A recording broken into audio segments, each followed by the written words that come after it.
মহান আল্লাহ পাকের মেহেরবানি যে আল্লাহ তাবারক ওয়া তাআলা দিরাই অঞ্চলের অগণিত মানুষের মধ্য থেকে বাছাই করে নির্বাচিত করে জান্নাতের বাগানের জন্য আল্লাহ পাক আমাদেরকে কবুল করেছেন। এই জন্য সকলেই খুশি হয়ে আওয়াজ করে বলবো আলহামদুলিল্লাহ। আর একটু জোরে আওয়াজ করে বলি আলহামদুলিল্লাহ। আমার বন্ধুগণ, এই হেলিপোর্টের মধ্যে যদি প্রেসিডেন্ট বা প্রধানমন্ত্রী আসে অথবা আপনাদের এলাকার কোনো মন্ত্রী বাহাদুর এইখানে আসলে তার চতুর্দিকে পুলিশে পাহারা দেয়। কারণ হয় মজলিসে যেই সমাগম, যেই সমাবেশে মন্ত্রীরা আসেন, প্রধানমন্ত্রী প্রেসিডেন্ট আসেন, এই মজলিসটা খুব দামি। এই দামি মজলিসের চতুর্দিকে পুলিশের পাহারা। আর আপনারা এখন যেখানে বসেছেন এই মজলিসটা জান্নাতের বাগান। ওই বাগানে যারা প্রবেশ করেছেন আপনারাও দামি। এই জন্য একটা পুলিশও নেই, ফিরিস্তাদের পাহারা। সুবহানাল্লাহ। এত জোরে কয়েন না যে মানুষ বাহির থেকে শুনে। আপনাদের এইখানে বহুত উলামা ইকরামকে দাওয়াত করেছেন, যারা একের পর এক আসতেছেন। আজকের মাহফিলের প্রধান আকর্ষণ আপনাদের এই সুনামগঞ্জের শাইখে গাজীনগরী রহমতুল্লাহ আলাইহি, শাইখে কাতিয়া রহমতুল্লাহ আলাইহির জানিশিন, দরগাপুর মাদ্রাসার শাইখুল হাদিস, শাইখুল তাফসীর হযরত মুহতামিম আল্লামা নুরুল ইসলাম খান সাহেব দামাত বারাকাতুহুম, উনিও এই মাহফিলে এসে উপস্থিত হয়েছেন, মাদ্রাসায় অবস্থান করতেছেন। আমার বন্ধুগণ, প্রেসিডেন্ট প্রধানমন্ত্রী যেখানে যায় এখানে শুধু মাটিতে পুলিশ পাহারা দেয় না, আশেপাশের বিল্ডিং থাকলে ছাদের উপর থেকেও পুলিশ পাহারা দেয়, তাই না? পুলিশ পাহারা দিয়ে যদি কোনো বিল্ডিং না থাকে তাইলে মাহফিলের জনসভার চতুর্দিকে বাঁশ দিয়া টাওয়ার বানায়, ওই টাওয়ারের উপরে পুলিশ উঠে। ঠিক না ঠিক? আপনারা বসছেন এখন জান্নাতের বাগানে, ওখানে টাওয়ারের মধ্যে বৈশা পুলিশে পাহারা দেয়। আর এইখানে ফিরিস্তারা একজনের কাঁধে আরেকজন বৈশা জমিন থেকে আসমান পর্যন্ত পাহারা বসাইছেন। ধরে নেন আজকের এই মাহফিলটা হযরত মাওলানা নুরুল ইসলাম খান সাহেব, উনি এইখানে আগমন করবেন। উনি হলেন এই মাহফিলের উদ্দেশ্য, উনি হইলেন এই মাহফিলের মকসুদ। উনার আগমনের উদ্দেশ্যে, উনার আগমনের মকসুদেই আপনারা এই মাহফিলের ইন্তজাম করেছেন। উনি আসবেন এই জন্যেই আজকের এই মাহফিলের ইন্তজাম করেছেন। নুরুল ইসলাম খান সাহেব আজকের এই মাহফিলের উদ্দেশ্য, উনি হইলেন মাহফিলের মকসুদ। আমি এখন আপনাদেরকে প্রশ্ন করতে চাই, উনি আগে আসছেন না প্যান্ডেলটা বানাইছেন আগে? যে আস্তে কথা বললেন না, পুরুষের মতো কথা বললেন। উনি আগে আসছেন না প্যান্ডেল বানাইছেন আগে? উনি আগে আসছেন না স্টেজ বানাইছেন আগে? উনি আগে আসছেন না মাইক লাগাইছেন আগে? উনি আগে আসছেন না লাইটিং করছেন আগে? খুব ভালো করে মনে রাখেন, উনি হইলেন আজকের এই মাহফিলের উদ্দেশ্য, আজকের এই মাহফিলের মকসুদ। উনি আসছেন পরে, স্টেজ বানাইছেন আগে। উনি আসছেন পরে মকসুদ মাওলানা নুরুল ইসলাম খান সাহেব, উনি আসছেন পরে প্যান্ডেল করেছেন আগে। মকসুদ মাওলানা নুরুল ইসলাম খান সাহেব, উনি আসছেন পরে লাইটিং করেছেন আগে। ঠিক তেমনি করে এই তামাম কায়নাত, আসমান জমিন চন্দ্র সূর্য নদী নালা সাগর সমুদ্র পাহাড় পর্বত যাবতীয় সবকিছু সৃষ্টির মকসুদ আমার নবী মুহাম্মদুর রাসূলুল্লাহ সাল্লাল্লাহু আলাইহি ওয়াসাল্লাম। আল্লাহ পাক ওনাকে দুনিয়াতে প্রেরণ করেছেন সকলের পরে, আসমান জমিন তৈরি করেছেন আগে, নবী মুহাম্মদকে দুনিয়াতে প্রেরণ করেছেন পরে, নদী নালা সাগর সমুদ্র তৈরি করেছেন আগে, মকসুদ নবী মুহাম্মদুর রাসূলুল্লাহকে দুনিয়াতে প্রেরণ করেছেন পরে। কথা বোধহয় বুঝে আসে নাই? সৃষ্টির উদ্দেশ্য নবী মুহাম্মদুর রাসূলুল্লাহ সাল্লাল্লাহু আলাইহি ওয়াসাল্লাম হযরতে আদম আলাইহিস সালাতু ওয়াস সালামকে আল্লাহ পাক কুদরতি হাতের দ্বারা বানিয়েছেন। মকসুদ নবী মুহাম্মদুর রাসূলুল্লাহ আদম আলাইহিস সালামকে জান্নাতে বসবাস করার জন্য দিয়েছেন। মকসুদ নবী মুহাম্মদুর রাসূলুল্লাহ আদম আলাইহিস সালামের সাথে হাওয়া আলাইহিস সালামের বিবাহ বন্ধনে আবদ্ধ হয়েছে। মকসুদ নবী মুহাম্মদুর রাসূলুল্লাহ আদম আলাইহিস সালামকে দুনিয়াতে প্রেরণ করেছেন। মকসুদ নবী মুহাম্মদুর রাসূলুল্লাহ ইব্রাহিম আলাইহিস সালামকে খলিল বানিয়েছেন। বাঁচাইছেন মকসুদ নবী মুহাম্মদুর রাসূলুল্লাহ। ইব্রাহিমকে নমরুদের আগুন থেকে বাঁচাইছেন মকসুদ নবী মুহাম্মদুর রাসূলুল্লাহ। নমরুদকে ল্যাংড়া মশা দিয়ে হত্যা করেছেন মকসুদ নবী মুহাম্মদুর রাসূলুল্লাহ। ইউসুফ আলাইহিস সালামকে সৌন্দর্য দান করেছেন মকসুদ নবী মুহাম্মদুর রাসূলুল্লাহ। ইউসুফ আলাইহিস সালামকে কুয়ার থেকে বাঁচাইছেন মকসুদ নবী মুহাম্মদুর রাসূলুল্লাহ।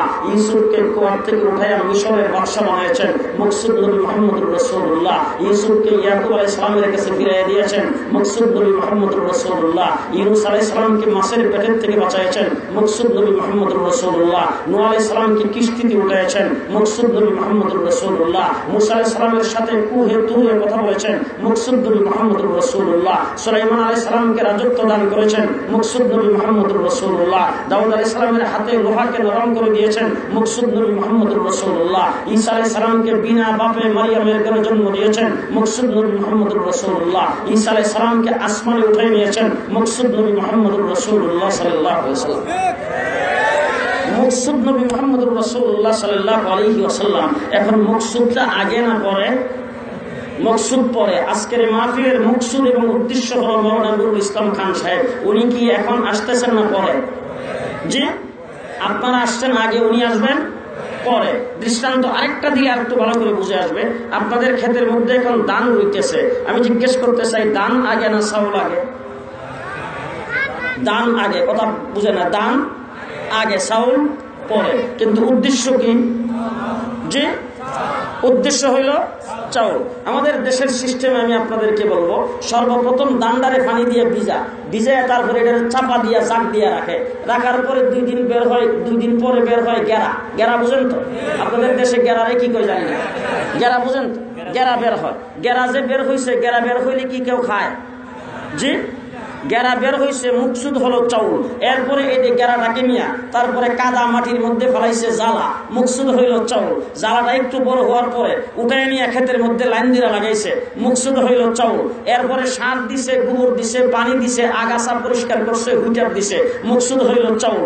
এরপরে ধান গাছ বড় হয়েছে, মকসুদ হইল চাউল। ধানের শীষ ধরছে, মকসুদ হইল চাউল। পাকবার পরে কাইটা বাড়িতে আনছে, মকসুদ হইল চাউল। তারপরে গুঁড়ো দিয়া বা মেশিন দিয়া চুরাইছে, মকসুদ হইল চাউল। এরপরে পানি দিয়ে ভিজাইয়ে সিদ্ধ করছে, মকসুদ হইল চাউল। রুদ্রে দিয়ে শুকাইছে, মকসুদ হইল চাউল। মেশিনে ভাঙ্গায় চাউল বের করছে। চাউল মকসুদ আগে না পরে? যে চাউল মকসুদ আগে না পরে? পরে।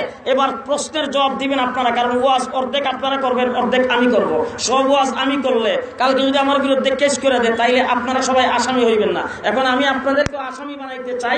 কালকে কেসের মধ্যে, এফআইআর মধ্যে লিখবে জুনায়েদ আল হাবিব গং। গং বুঝেন নাই? গং হইলেন আপনারা। এই জন্য ওয়াজ অর্ধেক আপনারা, অর্ধেক আমি। আমি জিজ্ঞেস করতে চাই, চাউল যখন হয়ে গেল, চাউলের দ্বারা তো আবার দান করা সম্ভব। চাউলটা দিয়া দান বানানো সম্ভব? পানিতে ভিজায় লাগলে গেরা হইব তো? গেরা হবে না। খেতে বাইন নিলে গাছ হইব। জি, চাউল হলো মকসুদ। খুব ভালো করে মনে রাখবেন, চাউল হইল মকসুদ। মকসুদ চাউল হয়ে যাওয়ার পরে দান বানানো জীবন সম্ভব নয়। আমার নবী হইলেন কায়নাতের মকসুদ। মকসুদ নবী পৃথিবীতে আসার পরে নতুন কোন নবী আসা সম্ভব নয়। চাউল ভিজায় রাখলে জীবন গেরা হওয়া সম্ভব নয়। মকসুদ নবী পৃথিবীতে আসার পরে মির্জা গোলাম কাদিয়ানীর মতো ব্যক্তি নবী হওয়া সম্ভব নয়। চাউল হলো মকসুদ। চাউল হয়ে যাওয়ার পরে জীবন গাছ করা সম্ভব নয়। আমার নবীর পরে নবী পয়দা হওয়া সম্ভব নয়। কথা কি এইটুক বুঝে আসছে? কথা এইটুক বুঝে আসছে? নবী হওয়া সম্ভব নয়। এখন জিজ্ঞেস করতে চাই, চাউল যখন হয়ে গেছে, চাউল দিয়ে কি ভাত পাক করা সম্ভব? জি, পোলাও, বিরিয়ানি, জর্দা, ফিন্নি, পায়েস সম্ভব? আস্তে কর। পিঠা বানানো সম্ভব? গুড়ি কোটা সম্ভব? খুব ভালো করে মনে রাখবেন, চাউল হয়ে যাওয়ার পরে চাউল দিয়া দান করা সম্ভব নয়। চাউল দিয়া জীবন ভাত পাক করা সম্ভব। তেমনি করে আমার নবী হলেন মকসুদ, সৃষ্টির মকসুদ। নবী পৃথিবীতে আসার পরে নবী হওয়া সম্ভব নয়। নবুয়তি এলেম থেকে মাওলানা নুরুল ইসলাম খান হওয়া সম্ভব। আমার নবীর এলেম থেকে চাউল দিয়া জীবন ভাত পাক করা সম্ভব। আমার নবীর এলেম থেকে শেখে গাজীনগরী হওয়া সম্ভব। চাউল দিয়া জীবন পিঠা বানানো সম্ভব। আমার নবীর এলমে নবুয়ত থেকে শেখে কাতিয়া হওয়া সম্ভব। চাউল দিয়া জীবন পোলাও পাক করা সম্ভব। আমার নবীর এলমে নবুয়ত থেকে শাইখুল হাদিস আল্লামা আজিজুল হক হওয়া সম্ভব। চাউল আঙ্গুল দিয়ে যেমন পিঠা বানানো সম্ভব, আমার নবীর ইলমে নবুয়ত থেকে মুফতি ফজলুল হক আমিনী হওয়া সম্ভব, সেইখে কাতিয়া হওয়া সম্ভব, সেইখে কোরিয়া হওয়া সম্ভব, সেইখে বড়নবী হওয়া সম্ভব, নবী হওয়া সম্ভব না। সেইখে বড়নবী হওয়া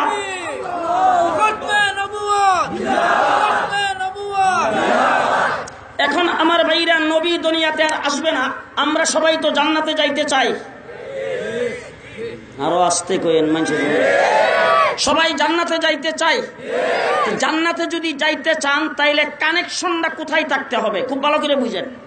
মোবাইল, ইমো, ভাইবার, হোয়াটসঅ্যাপ, তারপরে কি ফেসবুক, সব কিছু অপশন এটার মধ্যে আছে, কিন্তু ইন্টারনেট কানেকশন নাই। ফেসবুক চলব তো, ভাইবার চলব, জি অপশন আছে তো, কানেকশন নাই। ভাইবার অপশন, ইন্টারনেট অপশন, ও মুসলমান ভাইবার, হোয়াটসঅ্যাপ, ইউমো, ফেসবুক সবকিছুর অপশন থাকার পরও ইন্টারনেট সংযোগ যদি না থাকে তাইলে যেমন মোবাইলের দ্বারা কোনো কাজ হবে না, কোনটার ভিতরে প্রবেশ করা যাবে না, মুহাম্মদুর রাসূলুল্লাহর সাথে ঈমান আর তরিকার কানেকশন যতক্ষণ না হবে, ব্লাড কানেকশন হইলেও কোনো কাজ হবে না। মুহাম্মদুর রাসূলুল্লাহ সাল্লাল্লাহু আলাইহি ওয়াসাল্লাম জন্মের পরে এই পৃথিবীতে, এই জমিনের উপরে, ভালো করে শুনেন, উলামায়ে কেরামকে সাক্ষী রেখে বলতেছি, আপনারা সাক্ষী দিবেন আমার সাথে। এই জমিনের উপরে সর্বপ্রথম যিনি মিলাদ পড়েছেন তার নাম আবু লাহাব। ঘুমাইছে, আশ্চর্য কাণ্ড, বুঝেন নাই? বর্তমানে মিলাদ পড়ে জিলাপি দিয়া, বর্তমানে মিলাদ পড়ে আমিত্তি দিয়া, বর্তমানে মিলাদ পড়ে খিচুড়ি দিয়া, বর্তমানে মিলাদ পড়ে ফিন্নি আর পায়েস দিয়া। আবু লাহাব মিলাদ পড়ছে বান্দি আজাদ কইরা। এর চাইতে বড় মিলাদ এই জমিনে আর কেউ পড়ে না। জান্নাতে যাইব তো, জি বাপের আপন ভাই, আল্লাহ নবীর বাবার আপন ভাই জান্নাতে যাইতো না কেন? কানেকশন নাই, ইন্টারনেট কানেকশন নেই। হযরতে বেলাল শ্বশুর বাড়িও মক্কাই না, মামার বাড়িও না, নিজের বাড়ি তো নাই, কিন্না গোলাম আনছে, কিন্না গোলাম। ইন্টারনেট কানেকশন লাগাইছে রাসূলের সাথে। আল্লাহ নবী মেরাজ থেকে আয়েশা বেলালকে ডাক দেয়, তাল ইয়া বেলাল, আল্লাহর সঙ্গে এত বড় লাইন কেমন লাগাইছ রে? হযরতে বেলালকে, হুজুর লাইন লাগে থাকলে আপনার মাধ্যমেই লাগছে, আমি জানি না কিছু।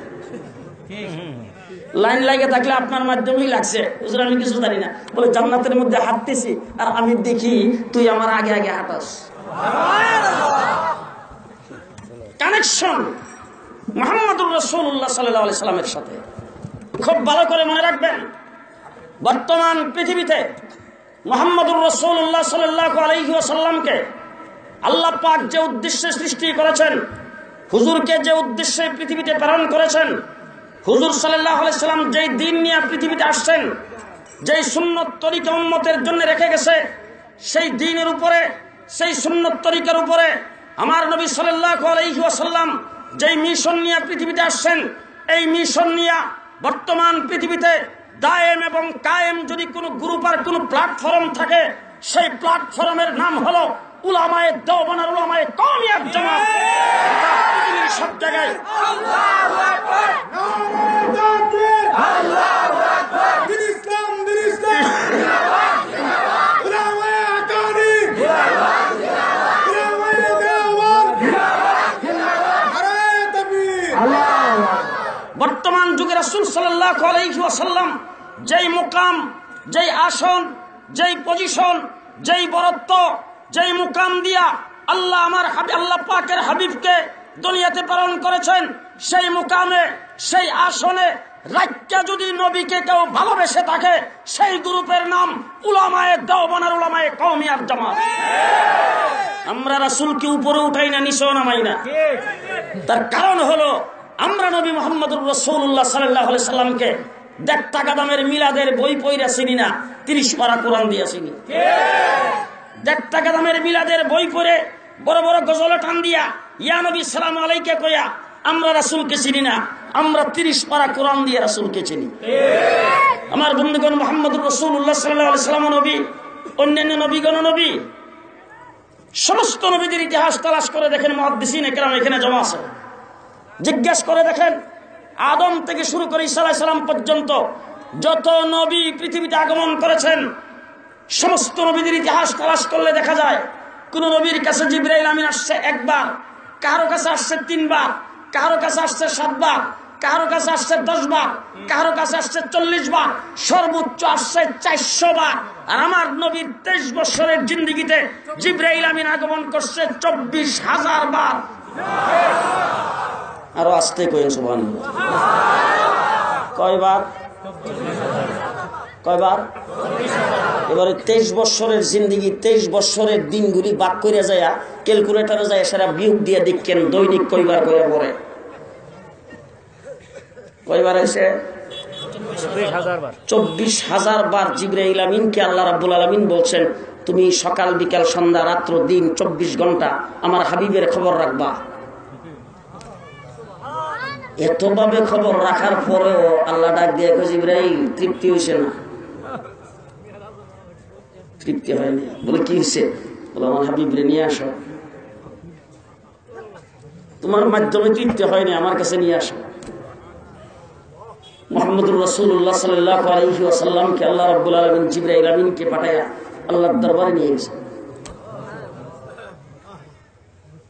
জিবরাইল আমিন যে হুজুর আকরাম সাল্লাল্লাহু আলাইহি ওয়াসাল্লামের কাছে আইছে, বাইতুল্লাহ শরীফের ছাদের উপর আয়া আল্লাহর নবীকে ডাক দিয়ে কইছে, হুজুর কই আছেন? তাড়াতাড়ি আয়েন, আমি বাইতুল্লাহর ছাদের উপরে বসা। যে ভালো করে বুঝছেন, কিন্তু ভালো করে বুঝছেন। হুজুর আকরাম সাল্লাল্লাহু আলাইহি ওয়াসাল্লাম হেরা গুহার ভিতরে, আল্লাহ ডাক দিয়ে কয়, জিবরাইল তুমি গুহার ভিতরে যাইবা, ওই জায়গার মধ্যে নিয়ে নাজিল করবা। আল্লাহর নবী গেছেন আবু বকর সিদ্দিকের শ্বশুর বাড়িতে বেড়াইতে, আবু বকর সিদ্দিকের ঘরে। আল্লাহ পাক ডাক দিয়ে আবু বকর সিদ্দিকের ঘরে উহি লিয়ে যাইবা। হুজুর সাল্লাল্লাহু আলাইহি সাল্লাম আয়েশার হুজুরের ভিতরে, রাসূল সাল্লাল্লাহু আলাইহি সাল্লাম আয়েশার সঙ্গে টেক লাগায় বসা। আল্লাহ ডাক দিয়ে আয়েশার হুজুরের ভিতরে যেখানে টেক লাগানো আছে, টেক লাগানো অবস্থায় উহি নাজিল করবা। হুজুর আকরাম সাল্লাল্লাহু আলাইহি ওয়াসাল্লাম দাহিয়াতুল কালবির উরাতের উপরে শোয়া, আল্লাহ ডাক দিয়ে ওই শোয়া অবস্থায় উহি নাজিল করবা। হুজুর উডের উপরে শোয়া, আল্লাহ ডাক দিয়ে উডের থেকে নামায় কষ্ট দিও না, সেখানে উহি নাজিল করো। হুজুর আকরাম সাল্লাল্লাহু আলাইহি ওয়াসাল্লাম গেছেন বদরে, জিবরাইলকে আল্লাহ পাঠাইছে বদরে। হুজুর গেছেন উহুদে, জিবরাইলকে আল্লাহ পাঠাইছে উহুদে। হুজুর গেছেন খন্দকে, জিবরাইলকে আল্লাহ পাঠাইছে খন্দকে। হুজুর গেছেন খুনাইনে, জিবরাইলকে আল্লাহ পাঠাইছে খুনাইনে। হুজুর গেছেন সুলহ হুদাইবিয়া, জিবরাইলকে আল্লাহ পাঠাইছে সুলহ হুদাইবিয়া। হুজুর গেছেন খাইবরে, জিবরাইল গেছেন খাইবরে। হুজুর যখন মক্কায়, জিবরাইল আসছেন মক্কায়। হুজুর যখন মদিনায়, জিবরাইল আসছেন মদিনায়। মুহাম্মদুর রাসূলুল্লাহ সাল্লাল্লাহু আলাইহি ওয়াসাল্লাম, মুসলমানেরা বদরের যুদ্ধ যখন শেষ হয়ে গেল, আবু জাহেল সহ যখন নিহত হলো 70 জন বা 72 জন, নিহত হওয়ার পরে সমাপ্ত, মুসলমান যুক্ত হয়েছেন। এই মুহূর্তে আল্লাহর নবী সমস্ত সাহাবায়ে কেরাম পোশাক আশাক সব খুলে ফেলছে। জিবরাইল আমিনকে রাসূল দেখেন যুদ্ধের পোশাক পরা। রাসূল ডাক দিয়ে জিবরাইল আমিনকে জিজ্ঞেস করেন, জিবরাইল যুদ্ধ সমাপ্ত, সমস্ত সাহাবীরা যুদ্ধের পোশাক খুলে ফেলছেন, তোমার গায়ে দিয়ে এখনো যুদ্ধের পোশাক দেখা যায়। জিবরাইল আমিন ডাক দিয়ে, হুজুর আপনার আবু বকর যুদ্ধের পোশাক খুলে নাই, এই জন্য আমিও খুলি নাই। আপনার আবু বকর সিদ্দিক যুদ্ধের পোশাক খুলে নাই, এই জন্য আমিও খুলি নাই। তাইলে জিবরাইল আমিন আবু বকর সিদ্দিকের নকল করে। যেটা বুঝাইতে চাই সেটা হলো, জিবরাইল রাসূল যেখানে জিবরাইল গেছেন, আস্তে রাসূল যেখানে জিবরাইল গেছেন, রাসূল যেখানে জিবরাইল গেছেন সেখানে। আর বর্তমানে 2.5 ফুটের জিলাপির ব্যবস্থা করিয়া ইয়া নবী সালামু আলাইকা বলে টান দিয়া মদিনার থেকে লইয়া রাসূল লইয়া দিরাই, মদিনার থেকে উঠাইয়া রাসূল লইয়া শোনান। আমি বুঝেই বলাইতে পারলাম না। জিবরাইল আমিন হুজুরকে, আল্লাহর নবীকে জিবরাইল আমিন উহি নাজিল করবে। আল্লাহ ডাক দিয়া তুমি হেরা গুহার ভিতরে ঢুকে নাজিল করবা, বাইরে করে কষ্ট দিও না। শ্বশুর বাড়িতে গেছে সেখান থেকে আইনা কষ্ট দিও না। আয়েশা সিদ্দিকার হুজুরের ভিতরে টেক লাগিয়ে বসছে, টেকটা ভাঙিয়ে কষ্ট দিও না। আর তুমি মদিনার থেকে টান্না লইয়া রাসূল দিরাই, কথা নাকি? তোমার মতো বিয়াদব আসমানের নিচের জমিনের উপরে নাই। নবী মুহাম্মদুর রাসূলুল্লাহ সাল্লাল্লাহু আলাইহি ওয়াসাল্লাম আল্লাহ পাক तमाम কায়নাতের ভিতরে সমস্ত সৃষ্টি জগতের জন্য নবী করে আল্লাহ পাক আল্লাহর হাবিবকে দুনিয়াতে প্রেরণ করেছেন। সমস্ত কায়নাতের সৃষ্টি জগতের সকলের ঊর্ধ্বে আল্লাহ পাক তাকে মর্যাদা দান করেছেন। ঠিক না ঠিক? তাই আমার নবী সাল্লাল্লাহু আলাইহি ওয়াসাল্লাম আল্লাহ তাবারক ওয়া তাআলা হুজুর আকরাম সাল্লাল্লাহু আলাইহি সাল্লামকে দুনিয়াতে প্রেরণ করেছেন। এখন জিবরাইলকে ডাক দিয়ে জিবরাইল নিয়ে আসো। জিবরাইল আমিন বাইতুল্লাহ থেকে নিয়ে রওনা হয়েছে। মেরাজের ঘটনা বলা উদ্দেশ্য আমার না, এই জন্য সংক্ষেপে শুধু ইশারা দিয়ে যাচ্ছি। বাইতুল্লাহ থেকে নিয়ে রওনা হয়েছে। বাইতুল মুকাদ্দাস যাইতে 3 জায়গায় নামছে, 2 রাকাত করে নামাজ পড়ছেন। বাইতুল মুকাদ্দাস যাওয়ার পরে 1,24,000 ফেরেশতা সব আর 1,24,000 পয়গম্বর সব সেখানে উপস্থিত। জিবরাইল আমিন যাইয়া সেখানে আজান দিয়েছেন। সমস্ত নবীদেরকে আল্লাহ পাক ডাক দিয়ে বলেন, জিবরাইল আমিন আশহাদু আন্না মুহাম্মাদুর রাসূলুল্লাহ বলছেন, তোমরা আমার দরবারে আরজ করেছিলে এই নবীর উম্মত হওয়ার জন্য। এই নবীর উম্মত হওয়ার এখন সুযোগ যায়। আশহাদু আন্না মুহাম্মাদুর রাসূলুল্লাহর জবাব আশহাদু আন্না মুহাম্মাদুর রাসূলুল্লাহ কইয়া এই নবীর উপর ঈমান আনো। ঈমান আনা হয়ে গেছে। এবার আল্লাহ পাক ডাক দিয়ে বলেন, সময় কাতার ধরে খাড়াও। এই নবীর পেছনে এই নবীর তরিকা মেনে কিয়ামত পর্যন্ত উম্মতেরা যেই নামাজ আদায় করবে, এই নবীর ইমামতিতে তোমরাও 2 রাকাত নামাজ তার পেছনে আদায় করে নাও। নামাজ 2 রাকাত আদায় হয়ে গেল। মুহাম্মদুর রাসূলুল্লাহ সাল্লাল্লাহু আলাইহি সাল্লামকে নিয়ে জিবরাইল আমিন ঊর্ধ্ব জগতে উঠতে শুরু করেছেন। 7 আসমান পাড়ি দিয়া সিদরাতুল মুনতাহায় যাওয়ার পরে জিবরাইল আমিন বলে, হুজুর আমার ভিসা শেষ। ঘুমাইছে, ভিসা শেষ। আল্লাহর নবী ডাক দিয়া কথা, আমার ভিসা? বলে আপনার জন্য উইদাউট ভিসা। এরপরে রাস্তাটাই আপনার জন্য বানানো হয়েছে, সুতরাং আপনার জন্য ভিসাও নাই, টিকিটও নাই, কোন পারমিশনও নাই, রাস্তাটা আপনার জন্য। মুহাম্মদুর রাসূলুল্লাহ চলে গেছে। জিবরাইল আমিন সিদরাতুল মুনতাহার ইমিগ্রেশনের গোড়ার মধ্যে দাঁড়ায়া মনে মনে চিন্তা করে, ঘটনা কি বুঝতে পারলাম না। আদম থেকে ঈসা আলাইহিস সালাম পর্যন্ত সবার সাথে মাধ্যম হইলাম আমি, এখন দিয়ে আরো 2 জন ডাইরেক্ট। একজন রব্বুল আলামিন আর একজন রাহমাতুল লিল আলামিন, একজন মাবুদ আর একজন মাহবুব, 2 জন একসাথে বসছে। ফাকানা কাবা কাউসাইনি আও আদনা, একসাথে 2 জন বসেছেন। যেই কথাটা আমি বলতে চাই সেটা হলো কথাবার্তা শুরু। আল্লাহর হাবিব আল্লাহকে ডাক দিয়ে বলেন, আল্লাহ ইব্রাহিমকে বানাইছো খলিলুল্লাহ, আদমকে বানাইছো সফিউল্লাহ, মুসা আলাইহিস সালামকে বানাইছো কালিমুল্লাহ, সুলাইমানের জন্য হাওয়াকে তাবে করে দিয়েছো, দাউদের জন্য লোহাকে নরম করে দিয়েছো, মুসা ঈসা আলাইহিস সালামকে বানাইছো তোমার রূহুল্লাহ। আমি যে তোমার হাবিব, আমার জন্য কি রাখছো? আল্লাহ রাব্বুল আলামিন বলেন, হাবিব সমস্ত নবীদেরকে যা দিয়েছি একা এর চাইতে বেশি আপনাকে দিয়েছি। বলে কি? বলে অতীতে যত নবী প্রেরণ করেছিলাম কাউকে মুজিজা দিয়েছি 1টা, কাউকে 3টা, কাউকে 7টা, কাউকে 5টা, কাউকে 10টা। আপনাকে মুজিজা দিয়েছি আপনার তুতুর থেকে মুজিজা, গামের থেকে মুজিজা, কপাল থেকে মুজিজা, চোখের থেকে মুজিজা, মুখের থেকে মুজিজা, হাতের থেকে মুজিজা, হাত লাগার থেকে মুজিজা, আপনার 3.5 হাত বডি পুরোটাই মুজিজা। অতীতের নবীদেরকে মুজিজা দিয়েছি, নবীও আসছে, মুজিজাও গেছে। আপনি দুনিয়ার থেকে চলে আসবেন, কিয়ামত পর্যন্ত মুজিজা থাকবে। আছে আছে এখন একটা মুজিজা বাস্তব দেখাবো আপনাদেরকে, বাস্তব দেখবেন। আচ্ছা, এখন যে আমি যে আপনাদের সামনে কথা বলতেছি, হযরত মাওলানা নুরুল ইসলাম খান সাহেব উনি যদি আপনাদের সামনে কথা বলতো আর আপনারা যদি এরকম চুপ করে বসে থাকতেন, অথবা তাফাজ্জুল হক আজিজ সাহেব যদি এসে কথা বলতেন, অথবা মাওলানা অলিউর রহমান সাহেব যদি এসে আপনাদের এখানে কথা বলতেন, বড়নবী রহমতুল্লাহ আলাইহি সাহেব যারা, তাইলে আপনারা যদি এরকম চুপ করে থাকতেন তাইলে মনটার একটা বুঝ দিতাম যে একজন হলো বড়নবী সাহেবজাদা আর নুরুল ইসলাম খান সাহেব বাংলাদেশের একজন বড় আলেম, বড় শাইখুল হাদিস, ওনার সামনে চুপ করে বসে থাকাটাই স্বাভাবিক। আমার মতো একজন নালায়েক মানুষ আপনাদের সামনে এসে কথা বলতেছি, বসা যারা তারাও চুপ, যারা দাঁড়ানো তারাও চটক পাখির মতো আমার দিকে তাকিয়ে আছে। ঘটনা কি? আমার হাতে লাঠি দেখছেন এই কারণে? কি কারণ?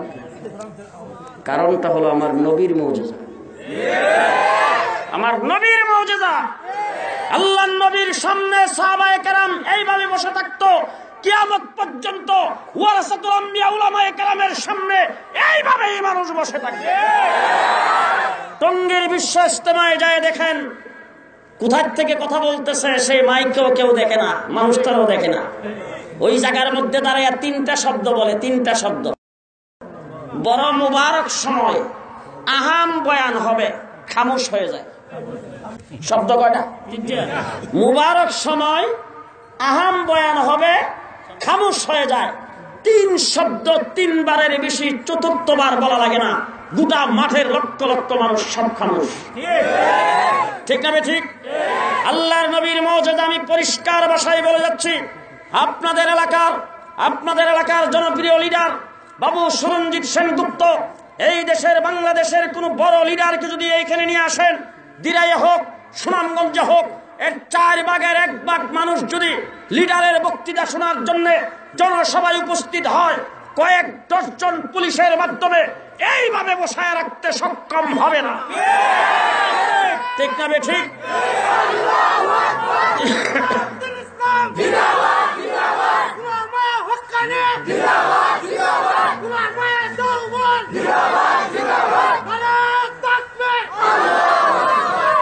এই বাংলাদেশ স্বাধীনের পর থেকে পর্যন্ত ইতিহাস শুধু বলবো, এর আগেরটা বলবো না। বাংলাদেশ স্বাধীনের পর থেকে শান্তির রাজদেশে আমরাই কায়েম করেছি। একজন ব্যক্তির আহ্বানে ঘরের ভিতর থেকে বক্তৃতা দিয়েছেন, বাংলাদেশের মানুষকে শাপলা চত্বরে আসার জন্য আহ্বান করেছেন। একজন ব্যক্তির আহ্বানে 70 লক্ষ মানুষ আমরা জমায়েত হয়েছি। একটা রিকশার গায়ে কোথাও আক্রমণ হয় নাই। করেছি কোথাও? কোন একটা রিকশার গায়ে কোথাও আক্রমণ হয়েছে শুনছেন? জি হ্যাঁ মুসলমানেরা, আজকে আমাদের উপর অপবাদ দেওয়া হয়। পরিষ্কার ভাষায় বলবো, শেখে কাতিয়া রহমতুল্লাহি আলাইহি টঙ্গী বিশ্ব ইজতেমা উলামাদের কামরায় আমি ঢুকতেছি, যায় দেখি উনি গেটের বাহিরে, দরজার বাহিরে সেখানে দাঁড়ানো, পাঞ্জাবি আর লুঙ্গি পরা, দাঁড়ায় ওই যে ছোট ছোট কাগজের টুকরা পরা এগুলি হাত দিয়ে উঠাইতেছে। আমি যাইয়া উনার হাতে যে কাগজগুলি জমা হয়েছে সেইগুলিও নিলাম, নিয়ে উনারে কিছু জিজ্ঞেস না করি আমিও কাগজ টুকাইতে শুরু করলাম। অনেক কাগজ জমে গেল, আমার সাথে কিছু ছাত্র ছিল, তারা হাত থেকে নিয়ে গেল, তাদের হাতে উঠাই দিলাম। দিয়া শেষ করে ওনাকে দাঁড়ায় বললাম যে হুজুর, এই কাগজ তো এখন উঠাইছেন, একটু পরে আবার আইসা পড়বো। কাগজ তো সিরা সিরা মানুষে ফেলায়, সার রাস্তায় কাগজ পরে থাকে। হুজুর এইগুলি কি জন্য টুকাইলেন? চোখের পানি ছেড়ে দিয়ে বললেন, শোনো, এই কাগজের মধ্যে আল্লাহর কালাম লেখা, সুতরাং মুসলমান এই কাগজকেও সম্মান করতে হবে। কাগজে কালাম লেখা, কাগজের হেফাজত হয়েছে। আমাদের বুজুর্গানে দিন হযরত হাফিজ হুজুর রহমাতুল্লাহি আলাইহিকে হুইল চেয়ারে একশনিক নিয়ে যেতাম, হুজুরের পেছনে পেছনে হাঁটছি। 7 বছর দীর্ঘ হাফিজ হুজুরের দরবারে ছিলাম। যখন সুবিধি মিশে হাঁটতাম, হঠাৎ উনি কাগজ দেখলেই হুইল চেয়ার থামায় দিত, দিয়ে বলতে যে কাগজটা উঠাও। একদিন জিজ্ঞেস করলাম, হুজুর কাগজ উঠাইলে কি করেন? সারা রাস্তায় কাগজ পরে থাকে, আপনি কয়টা দেখেন? হাফিজ হুজুর বললেন, শোনো, কুরআন কাগজের মধ্যে লেখা, এই কাগজের ইহতিরাম করো, কাগজের সম্মান করো। যেই কাগজের মধ্যে আল্লাহর কালাম লেখা হয়েছে, আমরা কাগজের মধ্যে কালাম লেখার কারণে যারা কাগজকে পর্যন্ত সম্মান দেয়, তারা কোনোদিন কোরআনে আগুন জ্বালাইতে পারে না। কোরআনে আগুন তারাই জ্বালায় যারা কোরআন বিরোধী, যারা ইসলাম বিরোধী। ও আমার ভাইরা, মুহাম্মদুর রাসূলুল্লাহ সাল্লাল্লাহু আলাইহি সাল্লামের উম্মত আমরা, শান্তি আমরাই কায়েম করেছি এই দেশে। ঠিক না ঠিক? আমার নবীকে আল্লাহ পাক মুজিজা দান করেছেন। মহান আল্লাহ রাব্বুল আলামিন বলেন, ও আমার হাবিব, আপনি হলেন হাবিব। ইব্রাহিমকে বানাইছি খলিল, একজন খলিল আরেকজন হাবিব। খলিল অর্থ দুষ্ট, হাবিব অর্থ দুষ্ট। খলিল অর্থ বন্ধু, হাবিব অর্থ বন্ধু। খলিল অর্থ ফ্রেন্ড, হাবিব অর্থ ফ্রেন্ড। বেশ কমটা কি ভালো করে বুঝেন। খলিল মানিও দুষ্ট, হাবিব মানিও দুষ্ট। আজকে যে ডিকশনারি খুলে দেখবেন, উলামায়ে কেরামকে জিজ্ঞেস করে দেখবেন, অবিধানিক অর্থ দুটোটাই এক। কিন্তু খলিল কোন বন্ধুকে বলা হয়, হাবিব কোন বন্ধুকে বলা হয়? খলিল ওই বন্ধুকে বলা হয় যেই বন্ধুর সঙ্গে বন্ধুত্ব করে সবকিছু নিয়ে নেওয়া হয়। হাবিব ওই বন্ধুকে বলা হয় যেই বন্ধুর সাথে বন্ধুত্ব করে সব দিয়ে দেওয়া হয়। ইব্রাহিম আলাইহিস সালাম খলিল। আল্লাহ ডাক দিয়ে বলেন, ইব্রাহিম তোমার জানটা আমার রাস্তায় দিয়ে দাও। ইব্রাহিম জান দেওয়ার জন্য নমরুদের আগুনে ঝাঁপ দিয়ে পড়ছেন। ইব্রাহিম তুমি খলিল, তোমার মাল সম্পদ আমার রাস্তায় দিয়ে দাও। ইব্রাহিম মাল সম্পদ মেহমানদারি করে বিতরণ করে দিয়েছেন। ইব্রাহিম তুমি খলিল, তোমার সন্তানাদি, তোমার বি বাচ্চা আমার রাস্তায় দিয়ে দাও। বি বাচ্চাকে গায়রি জি জারইন, যেখানে কোনো দানা পানি নাই সেখানে নিয়ে রেখে আসছে। ইব্রাহিম তুমি খলিল, তোমার কলিজার টুকরা সন্তান আমার রাস্তায় দিয়ে দাও। সন্তানকে জবাই করার জন্য শরীর নিচে রেখে দিয়েছে। ইব্রাহিম তুমি খলিল, তোমার অন্তর আমার রাস্তায় দিয়ে দাও। মা বাপ ভাই বেরাদর সবকিছু থেকে কাটাপ করে আল্লাহর জন্য লাগিয়ে দিয়েছেন অন্তর। ইব্রাহিম আলাইহিস সালামকে খলিল বানিয়েছেন। হাবিবের পালা যখন আসছে আল্লাহ ডাক দিয়ে বলেন, ও আমার হাবিব, আপনি রাজি থাকবেন উহুদ পাহাড়টা আপনার জন্য স্মরণে পরিণত করে দেওয়া হবে। ও আমার হাবিব, আপনি আঙ্গুল দিয়ে ইশারা দিবেন, আবু জাহেলের মুড়ের ভিতরের পাথরকে কালিমা পরাইয়া দেওয়া হবে। ও আমার হাবিব, আপনি আঙ্গুল লাড়া দিবেন, গাছ মাটি সব আপনার সামনে এসে কালিমা পড়তে থাকবে। আপনি মক্কার থেকে হাত উঠাবেন, হাবশের থেকে বেলালকে আপনার দরবারে পাঠিয়ে দেওয়া হবে। মদিনার থেকে হাত উঠাবেন, ইয়েমান থেকে আবু হুরায়রাকে আপনার দরবারে পাঠিয়ে দেওয়া হবে। দারে আরকামে হাত উঠাবেন, উমরকে মুসলমান করে আপনার দরবারে পাঠিয়ে দেওয়া হবে। আপনি মসজিদে নবীর মিম্বরে বসে হাত উঠাবেন, হাতটা মুখে মুছবার আগে মদিনাতে বৃষ্টি নাজিল করে দেওয়া হবে। আপনি আঙ্গুল লাড়া দিবেন, আকাশের চন্দ্র দুই টুকরা করে ফেলা হবে। একজন হাবিব আর একজন খলিল আমার নবী মুহাম্মদুর রাসূলুল্লাহ সাল্লাল্লাহু আলাইহি ওয়াসাল্লামের সাথে যেই কথা আমি বলতেছিলাম আমার ভাইরা, আমার বিষয়বস্তু আমি আজকে যেটা মনে মনে ভাবছি আপনাদের সামনে বলবো, সেটা হলো যে আমরা কানেকশন নবীর সাথে যদি লাগাইতে চাই তাহলে আমাদের সেটার পদ্ধতি কি হওয়া উচিত, কোন সংগঠনের অন্তর্ভুক্ত হইলে কানেকশন নবীর সাথে লাগবে। আমি সেই সংগঠনের নামটা বলে দিয়ে যাব।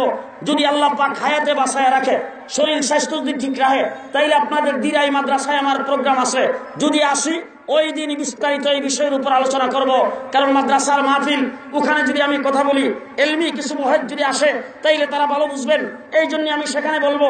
আজকে শুধু নামটা আপনাদের সামনে দিয়ে যাব, সেই নামের অন্তর্ভুক্ত যদি হইতে পারেন, আমার নবীর সাথে কানেকশন লাগবে।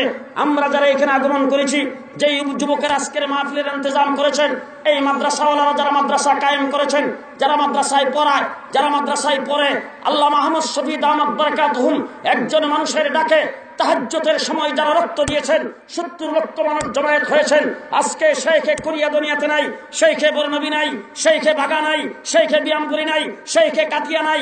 ওনারা কোন মিশন আমাদের সামনে রেখে গেছেন, সেই প্ল্যাটফর্মের নাম ভালো করে মুখস্থ করে রাখবেন। সেই প্ল্যাটফর্মের নাম হলো আহলে সুন্নাত ওয়াল জামাত হানাফি দেওবন্দি। কথা মন থাকবো, শব্দ কয়টা? শব্দ কয়টা? 4টা। একটা একটা করে মুখস্থ করবেন। আহলে সুন্নাত ওয়াল জামাত হানাফি দেওবন্দি। বুঝাইছে? কয়টা? কয়টা? 4টা শব্দের এই জামাতের নাম, এই প্ল্যাটফর্ম, এই সংগঠনের নাম ভালো করে মুখস্থ করে রাখবেন। বর্তমান যুগে নবীর সাথে সত্যিকার সুন্নতের উপর আমল করে যদি লাইন লাগাইতে চান, এই প্ল্যাটফর্মের মাধ্যমে লাগাইতে হবে। বাংলাদেশের মুসলমান কওমি দেওবন্দি উলামায়ে কেরাম, যাদের চাষের বিনিময়ে, যাদের মেহনতের বিনিময়ে আজকে এই মাদ্রাসা প্রতিষ্ঠা হয়েছে, এই যুবকদের অন্তরে ইসলামী সম্মেলন করা, নুরুল ইসলাম খান সাহেবকে দাওয়াত করে আনার আগ্রহ সৃষ্টি হয়েছে। মেহনত কারা করেছেন? ওই সংগঠনের নাম হলো আহলে সুন্নাত ওয়াল জামাত হানাফি দেওবন্দি।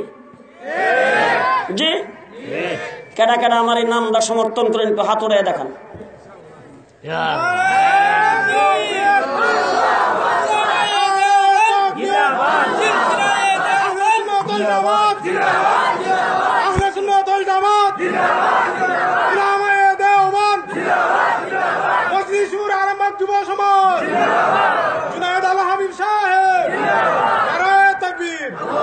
আহলে সুন্নাত শব্দের দ্বারা নিসবত নবী মুহাম্মদুর রাসূলুল্লাহ সাল্লাল্লাহু আলাইহি সাল্লাম, ওয়াল জামাতের দ্বারা নিসবত সাহাবায়ে কেরাম, হানফির দ্বারা নিসবত ইমামে আজম আবু হানিফা রাহমাতুল্লাহি আলাইহি, দেওবন্দির দ্বারা নিসবত উলামায়ে দেওবন্দ। কথা বুঝে আসছে? কথা বুঝে আসছে? আহলে সুন্নাত ভালো করে মনে রাখবেন। আহলে হাদিস, বুঝা গেল মাঝখানে কোন রুগীও বসা আছে। আহলে হাদিস, জি, আহলে সুন্নাত, আহলে সুন্নাত। আমি জিজ্ঞেস করতে চাই, সারাদিন যত কাজকর্ম করেন, উলামায়ে কেরাম যে বয়ান করে, আজ পর্যন্ত কোন জায়গায় শুনছেন রাস্তার ডাইন সাইডে দিয়ে হাঁটা হাদিস? হাদিস না সুন্নত? জোরে কয়েন, আসতে না। রাস্তার ডাইন সাইডে দিয়ে হাঁটা হাদিস না সুন্নত? দস্তরখান বিছায় খানা খাওয়া হাদিস না সুন্নত? ডাইন সাইড ডাইন হাত দিয়ে ধরা হাদিস না সুন্নত? ডাইন দিক থেকে শুরু করা হাদিস না সুন্নত? মসজিদে ডাইন পাও দিয়ে প্রবেশ করা হাদিস না সুন্নত? বাথরুমে বাম পাও দিয়ে প্রবেশ করা হাদিস না সুন্নত? ডাইন করোড়ে শোয়া হাদিস না সুন্নত? মিসওয়াক করা হাদিস না সুন্নত? পাগড়ি বান্ধা হাদিস না সুন্নত? মাথায় টুপি দেওয়া হাদিস না সুন্নত? যত কাজ করি সব সুন্নতের নাম দিয়া করি। এই জন্য আমাদের পরিচয় আহলে সুন্নত, আহলে হাদিস। জি, আহলে সুন্নত, আহলে আরো জোরে কোন আহলে সুন্নত। আমি জিজ্ঞেস করতে চাই, আপনাদের এলাকায় আজ পর্যন্ত কোন বিয়ার দাওয়াত পাইছেন আপনারা যে বাবা মেয়ের বিয়া দিবে, কার্ডের মধ্যে লেখছে আমার মেয়ের সুন্নত হাদিসে নিকাহ? হাদিসে নিকাহ না সুন্নতে নিকাহ? সুন্নতে নিকাহ। আজ পর্যন্ত কোন বাবা তার ছেলের উলিমা খাওয়াবে, আপনার কার্ডের মধ্যে লেখছে বা দাওয়াত দিছে আমার ছেলের হাদিসে উলিমা? হাদিসে উলিমা না সুন্নতে উলিমা? সুন্নতে উলিমা। আজ পর্যন্ত কোন বাবা তার ছেলেরে মুসলমানি করাইছে আর আপনারা দাওয়াত দিছে হাদিসে খতনা? হাদিসে খতনা না সুন্নতে খতনা? আরো জোরে কোন? সুন্নতে খতনা। মুহাম্মদুর রাসূলুল্লাহ সাল্লাল্লাহু আলাইহি ওয়াসাল্লাম উলামায়ে কেরামকে সাক্ষী রেখে বলে যাচ্ছে, আপনারা আমার সাথে সাক্ষী দিবেন আল্লাহর নবী মহব্বত করার ব্যাপারে, আঁকড়ে ধরার ব্যাপারে, আমল করার ব্যাপারে, রাসূল সাল্লাল্লাহু আলাইহি ওয়াসাল্লাম ওযুর আর সওয়াবের ব্যাপারে যত হাদিস আল্লাহর নবী বর্ণনা করেছেন একটা হাদিসও কেউ দেখাইতে পারবে না রাসূল হাদিসের কথা বলেছেন। সব জায়গায় রাসূল সুন্নতের কথা বলেছেন। মান আহাব্বা হাদিসি মান আহাব্বা হাদিসি মান আহাব্বা সুন্নতি মান তামাসসাকা বিহাদিসি মান তামাসসাকা বিহাদিসি আলাইকুম বিহাদিসি আন-নিকাহু মিন হাদিসি। সব জায়গায় বলছেন সুন্নতি। তারাকতু ফীকুম আমরাইন লান তাদিল্লু মা তামাসসাকতুম বিহিমা কিতাবাল্লাহ ওয়া হাদিসি। না সুন্নতি? সুন্নতি। তাইলে আমল করার ব্যাপারে, ওযুর আর সওয়াবের ব্যাপারে আল্লাহ রাব্বুল আল্লাহ পাকের নবী মুহাম্মদুর রাসূলুল্লাহ সব জায়গায় হাদিসের কথা বলেছেন। উলামায়ে কেরামকে সাক্ষী রেখে বলবো, নুরুল ইসলাম খান সাহেব দামাত বারাকাতুহুম শাইখুল হাদিস শাইখুত তাফসীর, ওনাকে সাক্ষী রেখে বলবো আমার ভাইরা হাদিস আর সুন্নতের মধ্যে পার্থক্য ভালো করে বুঝবেন। রাসূল যেটা বলছেন সেটা হাদিস, হুজুর যেটা করছেন সেটা হাদিস, হুজুরের সামনে যেটা হয়েছে সেটা হাদিস, সাহাবায়ে কেরাম যেটা করছেন সেটা হাদিস। সবগুলোকে একত্রিত করে মুহাদ্দিসিনগণ বুখারী শরীফ, মুসলিম শরীফ, তিরমিজি শরীফ, আবু দাউদ শরীফ, নাসাঈ শরীফ, ইবনে মাজাহ শরীফ বিভিন্ন রকম কিতাবাদি লেখে আমাদের জন্য তারা রেখে গেছেন। আমার ভাইরা হাদিস আর সুন্নতের মধ্যে পার্থক্য হলো নবী যেটা বলছেন সেটা হাদিস, যেটা করছেন সেটা হাদিস। সুন্নত হলো সাহাবায়ে কেরাম যেটা আমলে পরিণত করেছেন সেটা সুন্নত। হুজুর বললেই উম্মতের জন্য সুন্নত হয় না, হুজুর করলেই উম্মতের জন্য সুন্নত হয় না, হাদিসে থাকলেই উম্মতের জন্য আমল করার বিষয় হয় না। আর হাদিস যদি সবগুলি আমল না করতে পারেন তাহলে হাদিস হয় না। ঠিক কিনা? দৃষ্টান্ত স্বরূপ আপনাদেরকে জিজ্ঞেস করতে চাই, আমার নবী বিয়া করছেন কয়টা? 11টা। কয়টা? 11টা। 9 জন স্ত্রী রাসূলের একসাথে ছিল। কয়জন? হাদিসে নাই তো? আছে। হুজুর বিয়ে করছেন, কোন বিয়াটা কোন জায়গায় করছেন? হুজুরের বয়স কত? স্ত্রীর বয়স কত? বিয়ার মজলিসে কে কে ছিল? স্ত্রী কোনখানে বিয়ে হয়েছিল কিনা? আগে বিয়ে হয়েছিল কয় জায়গায়? সন্তানাদি আছে কিনা? তালাক প্রাপ্তা না বিধবা? স্ত্রীর স্বামী মারা গেছে কিনা? হুজুরের কাছে কিভাবে আসছে? গোলাম ছিল না বান্দি ছিল না আজাদ ছিল? হুজুর আকরাম সাল্লাল্লাহু আলাইহি ওয়াসাল্লাম এই মজলিসের মধ্যে কে কে উপস্থিত ছিলেন? বিয়ার মোল্লা কে, কাজী কে, সাক্ষী কে, উলিমা কি কি খাওয়াইছে সব হাদিসে আছে। আছে না? দৃষ্টান্ত স্বরূপ বলবো, রাসূলুল্লাহ সাল্লাল্লাহু আলাইহি ওয়াসাল্লাম গজওয়ায়ে খাইবরে গেছেন। খাইবরের যুদ্ধ সমাপ্ত হয়েছে। সমাপ্ত হয়ে যাওয়ার পরে গনিমতের মাল আসছে অনেক। মালগুলি রাসূল সাহাবায়ে কেরামের মধ্যে বিতরণ করে দিয়ে আল্লাহর নবীর কাছেই না মহিলারা যারা বন্দী হয়ে আসছেন কাফেরদের তাদেরকে হাজির করা হয়েছে। হুজুর এক একজন সাহাবীর অধীনে এক একজন মহিলাকে দিয়ে বান্দি বানায়া রাসূল সাল্লাল্লাহু আলাইহি ওয়াসাল্লাম বন্টন করে দিয়ে ফেলেছেন। দিয়ে রাসূল অর্ডার করেছেন কাফেলা এখন মদিনার দিকে রওনা হবে। এমন সময় একজন মহিলা আয়েশা রাসূলের সামনে দাঁড়ায় বলে, হুজুর আমি খাইবরের বাদশার ঘরে। কার ঘরে? বাদশার ঘরে। আল্লাহর নবী তার দিকে তাকাইছে। হুজুর আকরাম সাল্লাল্লাহু আলাইহি সাল্লামকে বলতেছেন, হুজুর আমি বাদশার ঘরের, তবে আমারে যেই সাহাবীর অধীনে বন্টন করে দিছেন ওই সাহাবীর বাড়ি দিরাই পৌরসভার বাইরে। দিরাই পৌরসভা না বলে আপনারা বুঝতে পারছেন, অর্থাৎ গ্রাম্য মানুষ। ওই গ্রাম্য মানুষের সাথে হুজুর আমার বনবন্তি হবে না। এই জন্য হুজুর তার থেকে ছুড়াইয়া, আমি যেহেতু বাদশার ঘরের আর আপনাকে আল্লাহ পাক তামাম কায়নাতের বাদশা বানায় পৃথিবীতে পাঠাইছে, আপনার অধীনে আমাকে রাখেন। রাসূল সাল্লাল্লাহু আলাইহি সাল্লাম বলেন, আমি বন্টন করে দিয়ে ফেলেছি, অনধিকার চর্চা করতে পারবো না। বলে হুজুর সাহাবীকে আমার মতামতটা বইলা দেখেন না। আল্লাহর নবী সাহাবীকে দেখে এনে যখন এই কথাটা বলছেন, বলার সাথে সাথে সাহাবী ডাক দিয়ে বলেন, হুজুর একজন বান্দিয়ার একটা মহিলা তো দূরের কথা, আপনার জন্য আমার জানটাই তো এখন দিয়ে দিব, জানটাই তো এখন দিয়ে দিব। আল্লাহর নবীর এই কথা শুই না যখন এই মহিলাকে ফেরত দিয়ে ফেলেছেন, তাৎক্ষণিক রাসূল ডাক দিয়ে বলেন, ও মা ভালো করে শোনো, আমি কাউকে বান্দিয়ার গোলাম বানাইবার জন্য পৃথিবীতে আগমন করি নাই। আমি রাহমাতুল লিল আলামিন, কেউ আমার অধীনে বান্দিয়ার গোলাম হবে না। এই জন্য আমি এই মুহূর্তে তোমাকে আজাদ করে দিলাম। যাও, তোমাকে কেউ বাধা দিবে না, তুমি এখন তোমার গোত্রের কাছে চলে যাও। মহিলা চোখের পানি ছেড়ে ডাক দিয়ে বলেন, ও হুজুর রাহমাতুল লিল আলামিন, বান খায়া হোক, ধরা পড়ে হোক, যেইভাবে হোক অ্যারেস্ট হয়ে হোক, যেইভাবে হোক আপনার নুরানি চেহারার সামনে যখন চলে এসেছি, হুজুর জিন্দেগিতে আর গোত্রের কাছে ফিরে যাইতে চাই না। এই মুহূর্তে কালিমা পড়ে মুসলমান হয়ে গেলাম, আপনি আমাকে বিবাহ করে স্ত্রীর মর্যাদা দিয়ে রাখেন। হুজুর আকরাম সাল্লাল্লাহু আলাইহি সাল্লাম ওই জায়গায় ওই মহিলাকে বিয়ে করেছেন, তার নাম হযরত সফিয়া। হযরত সফিয়া উম্মাহাতুল মুমিনিন, হযরত সফিয়া রাদিয়াল্লাহু তাআলা আনহা। আমার ভাইরা সেখানে বিয়ে করার পরে এবার শুনেন মজার ঘটনা। রাসূল ডাক দিয়া বলেন, আজকে কাফেলা মদিনার দিকে যাবে না, আমরা রাত্র এখানে যাপন করব। রাত্র এখানে রইলেন। সকালবেলা উঠে রাসূল ডাক দিয়ে বলেন, ও সাহাবীরা, কার কাছে কি খাবার আছে তাড়াতাড়ি নিয়ে আসো, এখন কাফেলা মদিনার দিকে যাওয়ার পালা। খানা পিনা সবাই ফুরাই আসছে। কারো কাছে আছে কিছু খেজুর, কারো কাছে আছে কিছু পনির, কারো কাছে আছে কিছু ছাতু, যার কাছে যা আছে সব নিয়ে আসছে। হুজুর বলেন, লম্বা দস্তরখান বিছাও। লম্বা দস্তরখান বিছাইছে। আল্লাহর নবী বলেন, সমস্তের খাবার এই দস্তরখানের মধ্যে ফেলাও। সব খানার দস্তরখানের মধ্যে রাখা হয়েছে। রাসূল বলেন, খাইবরের সমস্ত মুজাহিদ, সমস্ত সাহাবায়ে কেরাম দস্তরখানের চতুর্দিক দিয়ে বসে এই দস্তরখান থেকে খাও। আল্লাহর নবী খাওয়া যখন শুরু হয়েছে, রাসূল ডাক দিয়ে বলেন, গতকাল সন্ধ্যায় সফিয়ার সাথে যে আমার বিয়ে হয়েছে, এই বিয়ার উলিমা তোমাদের খাওয়াইলাম। হাদিসে নাই তো? আছে। কয়টা বিয়া করছে হুজুরে? জি। তাইলে হাদিসের উপর যদি আমল করে আপনি আহলে হাদিস হইতে চান, কালকার থেকে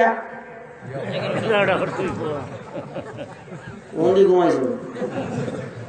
আহলে হাদিস না হলে সুন্নত। আরো জোরে হাদিসে আছে কিনা শুধু আপনারা বলবেন।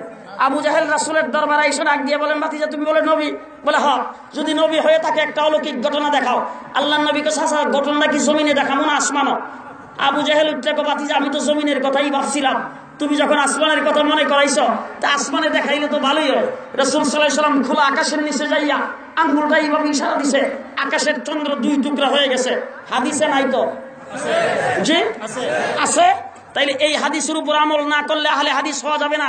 আগামী 14 তারিখের পূর্ণিমার রাত্রিতে খোলা আকাশের নিচে যাইবেন, প্রয়োজনে সুরঞ্জিত বাবুরে ডাক দিয়ে নিয়ে আইসেন, সবাইরে নিয়া মসজিদের ইমাম মুয়াজ্জিন সহ যাইয়া আল্লাহর নবী আঙ্গুল ইশারা দিছে, আপনি 2 হাত ইশারা দিয়ে দেখেন সান লড়াইতে পারেন কিনা। সান তো দূরের কথা, একটা আম গাছের আম পর্যন্ত ধরবে না। আহলে হাদিস না আহলে সুন্নাত? এখনো আসতে কর। আহলে হাদিস না আহলে সুন্নাত? আমার নবী উজু সারা নামাজ পড়েছেন। হাদিসের মধ্যে আছে, আয়েশা সিদ্দিকার হুজরার ভিতরে রাসূল ঘুমাইছে। ঘুম থেকে উঠে রাসূল মসজিদে নববীতে গেছেন, যাইয়া তারপরে দেখেন জামাত তৈয়ার। রাসূল দাঁড়াইছেন, দাঁড়াইয়া নামাজ পড়ে যখন আসছেন, আম্মা জান আয়েশা সিদ্দিকা আল্লাহর নবীকে বলতেছেন, হুজুর জিবরাইল আমিনের সঙ্গে বোধহয় দেখা হয়েছে। হুজুর বলেন, না, জিবরাইলের সঙ্গে দেখা হয় নাই। বলে, তাইলে আপনি যে আমার ঘরে ঘুমাইছিলেন এটা বোধহয় বলছেন। রাসূল বলেন, না, এটাও বলি নাই। আম্মা জান আয়েশা সিদ্দিকা কো, 2টার একটা তো হইছে, আপনি না করেন কেন? রাসূল বলেন, 2টার একটা হইছে না, তুমি বলো কেন? আম্মা জান আয়েশা সিদ্দিকা কয়, মাসলা দিয়ে আপনি আমাদের শিক্ষা দিলেন, ঘুমাইলে উজু ভাঙ্গে, আপনি আমার ঘরে ঘুমায় যায় নামাজ পড়ে আসছেন, বুঝা গেল জিবরাইল আমিন আইসা হুকুমটা পাল্টাইছে, যে আজকের থেকে ঘুমাইলে আর উজু ভাঙবে না, আর না হইলে আপনি যে আমার ঘরে ঘুমাইছেন বলছেন দুইটার একটা তো হয়েছে। আল্লাহ নবী ডাক দিয়ে বলেন, আয়েশা ভালো করে শুনে রাখো, দুনিয়ার সমস্ত মানুষকে আল্লাহ পাক দুনিয়ার মাটির দ্বারা তৈরি করেছেন, নবীকে আল্লাহ পাক জান্নাতের মাটির দ্বারা তৈরি করেছেন। নবী যখন ঘুমায় তার অন্তর ঘুমায় না, চোখ ঘুমায়। নবীর ঘুমের দ্বারা উজু ভাঙে না, তোমাদের ঘুমের দ্বারা উজু ভাঙে। নবী ঘুমাইলে চোখ ঘুমায়, অন্তর। হাদিসে বাকে আসছে রাসূল সাল্লাল্লাহু আলাইহি ওয়াসাল্লাম সাহাবায়ে কেরামকে যায় বলতেছেন, সাহাবীরা একটা স্বপ্ন দেখছি। আল্লাহর নবীর স্বপ্ন শোনার জন্য সাহাবীরা সবাই এসে জড়ো হইছে। রাসূল সাল্লাল্লাহু আলাইহি ওয়াসাল্লাম বলেন, স্বপ্ন দেখি দুইজন ফেরেশতা এসে আমার পাশে বসছে, বৈশা দুইজনের মধ্যে ইখতিলাফ শুরু হয়ে গেছে। কি ইখতিলাফ? একজনকে হুজুর ঘুমে, আরেকজনকে না হুজুর জাগ না। এই ইখতিলাফ তর্ক বিতর্ক কইরা দুজন চলে গেছে। রাসূল সাহাবায়ে কেরামকে ডাক দিয়া কয়, দুজনে সত্য কথা কয়ে গেছে। আপনারা এখন দুইজন সত্যি বানাই দুজনের সত্য কথা কয়ে গেছে। সাহাবায়ে কেরামকে হুজুর বুঝলাম না, দুজন সত্য কথা কেমনি বলবে? হয়তো আপনি ঘুমে না হইলে যাক না, দুইটার একটা হইব। আল্লাহর নবী ডাক দিয়া কয়, যেই ফেরেশতা আমার চোখের দিকে নজর করছে হে বলছে আমি ঘুমে, আর যে আমার অন্তরের দিকে নজর করছে হে বলছে আমি যাক না। আবার নবী মুহাম্মদুর রাসূলুল্লাহ সাল্লাল্লাহু আলাইহি ওয়াসাল্লাম ইন্তেকাল করেছেন। তারিখ কত? আসতে হুজুর যে ইন্তেকাল করেছেন 12 রবিউল আউয়াল, তার মধ্যে কোনো ইখতিলাফ নাই। জন্ম যে হইছে 12 এর মধ্যে ইখতিলাফ আছে। ঠিক না ঠিক? ঠিক না ঠিক? রাসূল সাল্লাল্লাহু আলাইহি ওয়াসাল্লাম ইন্তেকাল করেছেন। সাহাবায়ে কেরাম শুইনা সবাই গোটা মদিনার সাহাবায়ে কেরাম আসতেছে। আয়েশা কান্নাকাটি করতেছে, সুখ পালন করতেছে, একজন আরেকজনকে জড়াইয়া ধরতেছে। হযরত আলী, হযরত উসমান রাদিয়াল্লাহু তাআলা আনহু ওনারা সবাই বাকরুদ্ধ অবস্থায়, হাসান হুসাইন মাটিতে গড়িয়ে পড়ে কাঁদতেছে। কান্না দেখার মতো কেউ নাই, হযরত ফাতেমার কান্না থামাইবার মতো কেউ নাই।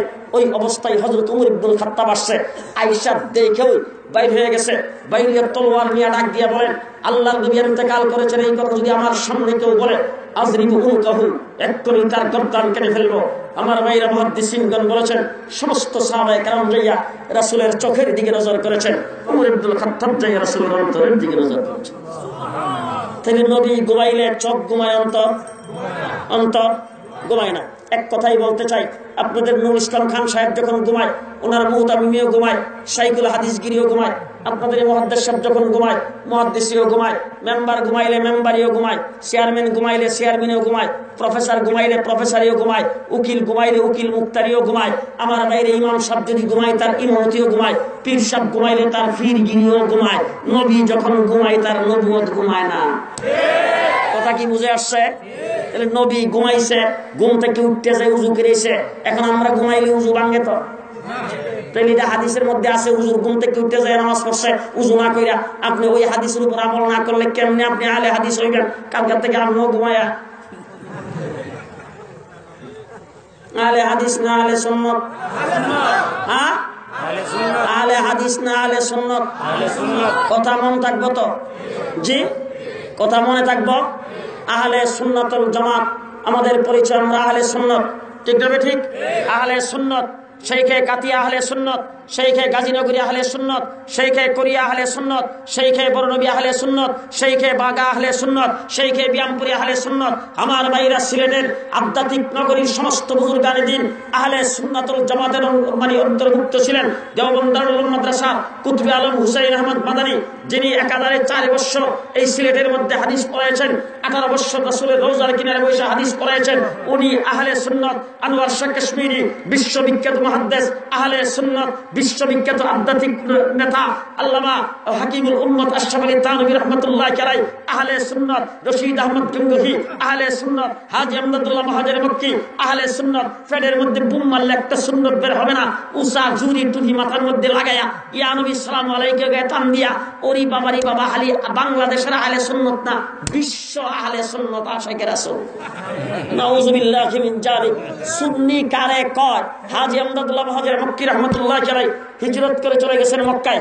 যাওয়ার পরে সেখানে দাঁত একটু মুখের ভিতরে নাই। 5 ওয়াক্ত নামাজে ওযু করতে যায় আর জামের মধ্যে মিসওয়াক দিয়া বসায়। একজন আয়েশা ডাক দিয়ে হুজুর মুখের মধ্যে দাঁত দিয়ে একটাও নাই, মিসওয়াক দিয়া গসান কই? ওই লোকটারে হুজুর কয়, এই বেটা দাঁত নাই দিকে কি নবীর সুন্নাত ছেড়ে দিমু? ঠিক। সুন্নি কারে কয় চিনলেন না? সুন্নি কারে কয় চিনলেন না?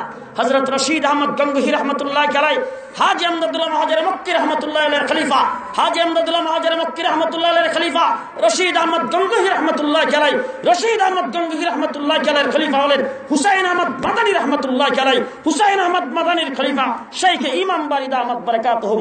ও আমার ভাইরা, পরিষ্কার কথা ভালো করে মনে রাখেন, রশিদ আহমদ গঙ্গোহী রাহমাতুল্লাহ আলাইহি আল্লাহু আকবার এক শ্বাসে 99 বার আল্লাহ পাকের নাম নিতেন, এক শ্বাসে 99 বার। ইতিহাসবিদগণ প্রমাণ করেছেন, তার জীবনের মধ্যে লেখা আছে 21 বৎসর একাধারে তাকবীরে উলাও ছুটে নাই, এক ওয়াক্ত নামাজের জামাতও ছুটে নাই। 21 বৎসর একাধারে। আমাদের বুজুর্গানে দিন, আমাদের পূর্বপুরুষ, আমরা যাদের নাম বিক্রি করে চলি, 21 বৎসর একাধারে তাকবীরে উলাও ছুটে নাই, এক ওয়াক্ত নামাজের জামাতও ছুটে নাই। 21 বৎসর পর স্টিমারে উঠছেন, যাবেন অনেক দূরে, জোহরের নামাজ জামাতের সাথে পড়ে উঠছেন, আসরের নামাজের টাইম মধ্যখানে হইছে, যেখানে যায় পৌঁছবেন সেখানে যায় মাগরিবের নামাজের টাইম থাকবে, আসরের নামাজের টাইম চলে যাবে। এখন গোটা স্টিমারের মধ্যে কোনো মুসলমান নাই। উনি স্টিমারের একবার উপরে যান, আরেকবার নিচে নামেন, চতুর্দিকটা তওয়াফ করতে শুরু করে দিয়েছেন।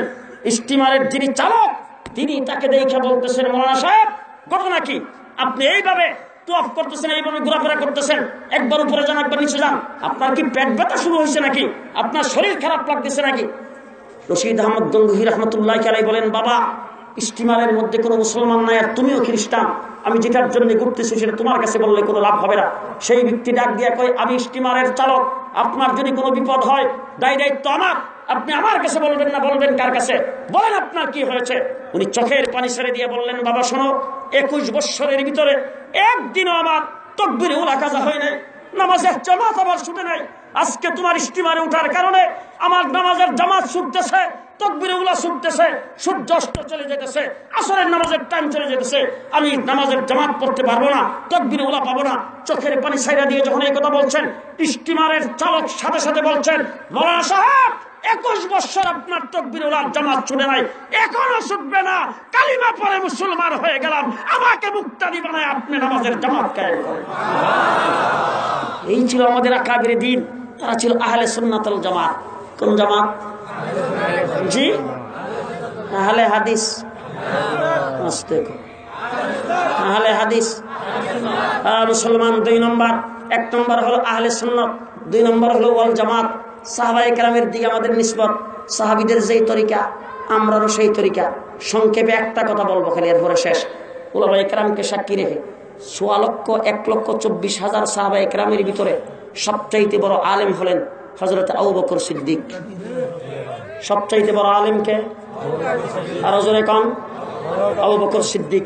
1,24,000 সাহাবায়ে কেরামের ভিতরে সবচাইতে বড় মুহাদ্দিস হলেন হযরত আবু হুরায়রা। কেডা? নাম না মনে রাখেন, কে? আবু হুরায়রা। আমি জিজ্ঞেস করতে চাই, রাসূল ইন্তেকালের পরে মসজিদ নববীর ইমাম তো আবু হুরায়রাই বানাইছে। কারে? খুব ভালো করে মনে রাখেন, সাহাবায়ে কেরামের তর্জ বড় আলেম আবু বকর সিদ্দিককে মসজিদ নববীর ইমাম বানাইছে। বড় আলেম আবু বকর সিদ্দিককে রাষ্ট্র পরিচালনার জন্য আমিরুল মুমিনিন বানাইছে। বড় আলেম আবু বকর সিদ্দিককে ফতোয়া দেওয়ার জন্য নির্ধারণ করেছেন। বড় আলেম আবু বকর সিদ্দিককে হুকুম জারি করার জন্য নির্ধারণ করেছেন। বড় আলেম আবু বকর সিদ্দিককে সৈন্য পরিচালনা করার জন্য নির্ধারণ করেছেন। বড় আলেম আবু বকর সিদ্দিকের তাকলিদ করেছেন সমস্ত সাহাবায়ে কেরাম।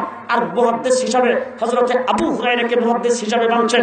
ঠিক তেমনি করে সাহাবায়ে কেরামের জামানার পরে এই উম্মতের জন্য সবচাইতে বড় আলেম হিসাবে আল্লাহ পাক জন্ম দিয়েছেন ইমামে আজম নুমান ইবনে সাবেতকে। নুমান ইবনে সাবেত সাহাবায়ে কেরামের পরে এই উম্মতের সবচাইতে বড় আলেম, আর এই উম্মতের সবচাইতে বড় মুহাদ্দিস হলেন ইমাম বুখারী রাহমাতুল্লাহি আলাইহি। আমরা সাহাবায়ে কেরামের তর্জ অনুযায়ী ইমামে আজম আবু হানিফাকে আমরা মাযহাবের ইমাম মানি, ফতোয়া দেওয়ার জন্য নির্ধারণ করেছি। মাসলা মাসাইল 8টা মানি, বড় মুহাদ্দিস হিসাবে ইমাম বুখারীকে মানি। সাহাবায়ে কেরামের যেই তর্জ আমাদেরও, সাহাবায়ে কেরামের যেই তর্জ আমাদেরও সেই তর্জ। এখন ইমামে আজম আবু হানিফা রাহমাতুল্লাহি আলাইহিকে কেন মানতে হবে, তার মাযহাব কেন অনুকরণ করতে হবে, সামনে যদি আসে ইনশাআল্লাহ বলবো। ইমামে আজম আবু হানিফা রাহমাতুল্লাহি আলাইহি কুফায় জন্মগ্রহণ করেছেন। হযরতে আলী রাদিয়াল্লাহু তাআলা আনহু কুফায় শাহাদাত বরণ করেছেন। আলীকে দাফন করা হয়েছে কুফায়। রাসূল বলছেন আলী ও বাবুহা আনা মদিনাতুল ইলমে, আমি হইলাম ইলমের শহর, আলী হইল সেই ইলমের দরজা। দরজা যায় খুলছেন কুফায়, আর ইমামে আজম ওই দরজা দিয়ে ইলম বের হয়েছে, আর ওখানে জন্মগ্রহণ করে কোরআন এবং হাদিস থেকে 13 লক্ষ মাসালা এই উম্মতের জন্য ইমামে আজম আবু হানিফা রাহমাতুল্লাহি আলাইহি বের করেছেন।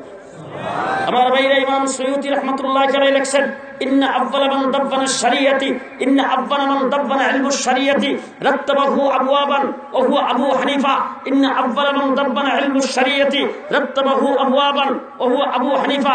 ইমাম আবু হানিফা ওই ব্যক্তি যিনি ইলমে শরীয়তের মাসলা মাসাইল কে তরতিব দিয়ে ধারাবাহিকভাবে উম্মতের জন্য কোরআন হাদিস থেকে সুন্নাত বের করে শরীয়তের মাসলাগুলো সর্বপ্রথম লিপিবদ্ধ করেছেন, তিনি হলেন ইমামে আজম আবু হানিফা রাহমাতুল্লাহি আলাইহি। এই জন্য আমার ভাইরা এক নম্বরের পরিচয় আমরা আহলে সুন্নাত ওয়াল জামাত, হানাফি, দেওবন্দি, এই 4 শব্দের নামের উপরে যারা থাকতে পারবেন তারা সোজা কথা বলে যাচ্ছি সিরাতে মুস্তাকিমের উপর থাকতে পারবেন। আপনাদেরকে বুখারী শরীফ নিয়ে আইসা দেখাইবো, দেখায়া বলবো যে এই দেখো বুখারী শরীফে আছে তারাবির নামাজ 8 রাকাত, এই দেখো বুখারী শরীফে আছে নিয়ত এইখানে বান্দা, এই দেখো বুখারী শরীফে আছে মায়া লোকের নামাজ আর পুরুষের নামাজে কোনো পার্থক্য নাই, এই দেখো বুখারী শরীফে আছে হাতটা এখানে দিয়ে এইভাবে নাচাইবা, এই দেখো বুখারী শরীফে আছে আমিন কইয়া মসজিদের মধ্যে শীষ ধরাইবা, এই দেখো বুখারী শরীফে আছে ফা গায়া 3 জনের জায়গা লইয়া খারাইবা। এই সব আইসা বুখারী শরীফ দেখায়া একবারে দেখায়া বলবে এই যে দেখো বুখারী শরীফ। যদি আলেম হয়ে থাকেন তাহলে একটা প্রশ্ন করবেন, তোর বাংলা বুখারীটা থইয়া আমরা দরগাপুর মাদ্রাসা যাইয়া নুরুল ইসলাম খান সাহেবের সামনে বমু আর দেখে তুই আবার ধরে দিবে। যদি আলেম হন তাহলে এক প্রশ্ন, আর যদি আলেম না হয়ে থাকেন পরিষ্কার বলে দিবেন সেইকে কাতিয়া বুখারী পড়তে বুড়ো হয়েছে, সেইকে গহরপুরি রহমতুল্লাহ আলাইহি বুখারী পড়াইছে 42,000 ছাত্ররে বুখারী পড়াইতে বুড়ো হয়ে কবর গেছে। শাইখুল হাদিস আল্লামা আইজুল হক সাহেব বুখারী পড়াইতে 52 বছর পড়াইছে, বুখারী শরীফ বঙ্গনুবাদ করছে। আমাদের সেইকে গাজীনগরী সাহেব বুখারী পড়াইতে মক্কায় যেয়ে মারা গেছে। আর নুরুল ইসলাম খান সাহেব বুখারী পড়াইতে এখন পড়াইতেছে। তুমি নুরুল ইসলাম খান সাহেব বুখারী পড়িয়া সেইকে গাজীনগরী বুখারী পড়াইয়া, কাতিয়ার শেখ সাহেব বুখারী পড়িয়া, হবিগঞ্জের মাদ্রাসা 2টা-3টা মাদ্রাসায় বুখারী পড়াইয়া, হযরত মাওলানা শাইখুল হাদিস আল্লামা আইজুল হক সাহেব নুরুদ্দিন গহরপুরি সাহেব ওনারা বুখারী পড়াইয়া বুঝা আমাদের জিরা কয়ে গেছে আমরা হিদু মানতে রাজি, তোর বুখারী দিক্র মানতে রাজি না। মন থাকবো। আম মানুষের জন্য সোজা এই সোয়াল, ওনারা বুখারী শরীফ পড়াইয়া যে কথা আমরা কয়ে গেছে 20 রাকাত তারাবির নামাজ নিয়ত এইখানে বান্দা আমি নাচতে কো আমরা হিদের মধ্যে আছি, তোর বুখারী দেখাইলো আমরা মানি না। আমরা সেইকে বর্ণগরী মানি, সেইকে কুরিয়ারে মানি, সেইকে কাতিয়ারে মানি, সেইকে গাজীনগরে মানি, নুরুল ইসলাম খান সাহেবরে মানি, হবিগঞ্জের মুহাদ্দিস সাহেবরে মানি, মাওলানা জিয়াউদ্দিন সাহেবরে মানি, ইমামবাড়ি শেখ সাহেবরে মানি। আর তুই যদি বুখারী শরীফ দেখাই আমরা মানি না, আর জিবরাইল যদি তোর বুখারী সমর্থন করে হিন্দু মানি না। পরিষ্কার কথা বল, কারণ জিবরাইল তো এখন আইতো না, কইলে অসুবিধা কি? জিবরাইল তোর এখন আসবে না, কইতে অসুবিধা কি? তোর জিবরাইল আমি না কইলো মানি না। আল্লামা শাইখুল হাদিস আল্লামা আইজুল হক সাহেব বুখারী শরীফ বাংলা অনুবাদ করে গেছে। ইসলামিক ফাউন্ডেশন থেকে এটা ছাপছে, সারা বাংলাদেশ না সারা পৃথিবীতে বাংলা ভাষাভাষী যেখানে আছে সব জায়গায় সে বুখারী যেয়ে পড়ছে। আর 52,000 ছাত্ররে বুখারী পড়াইছে 55 বছর পর্যন্ত।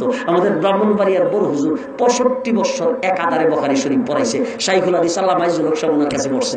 হেই বেচারারা বুখারী বুঝছে না, আর তুই বাংলা ফইরা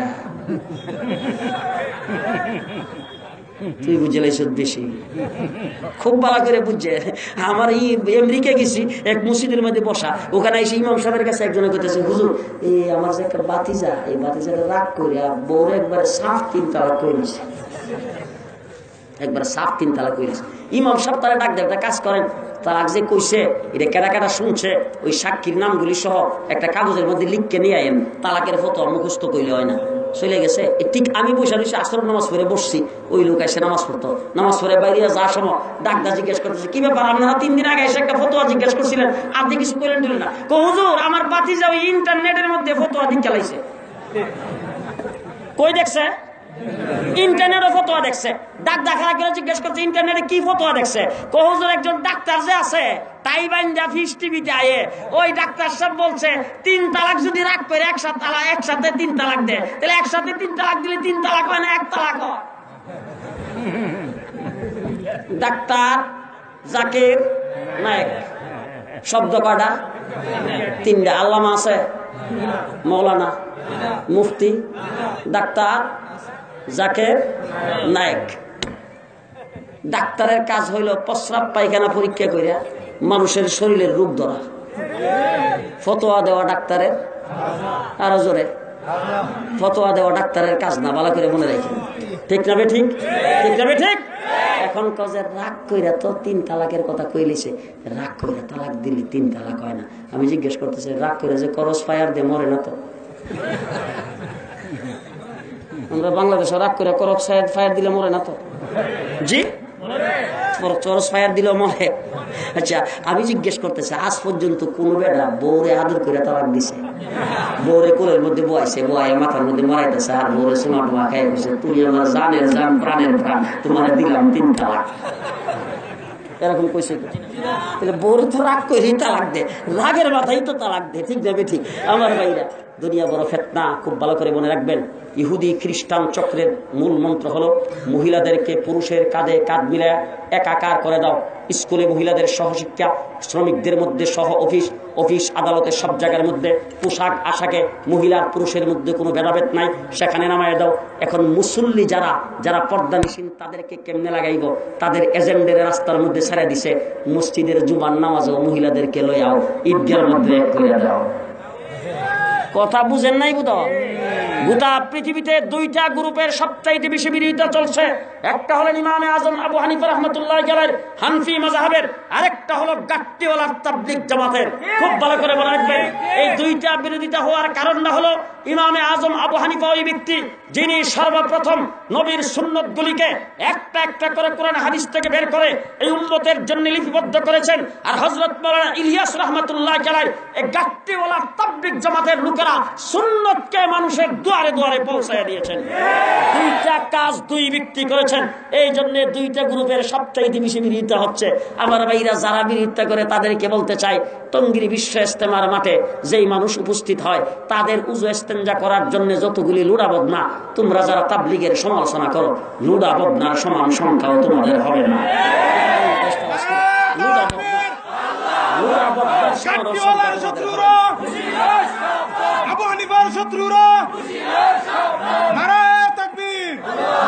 এই 3টা দিনের জন্য একটু নিয়ত করতে পারেন।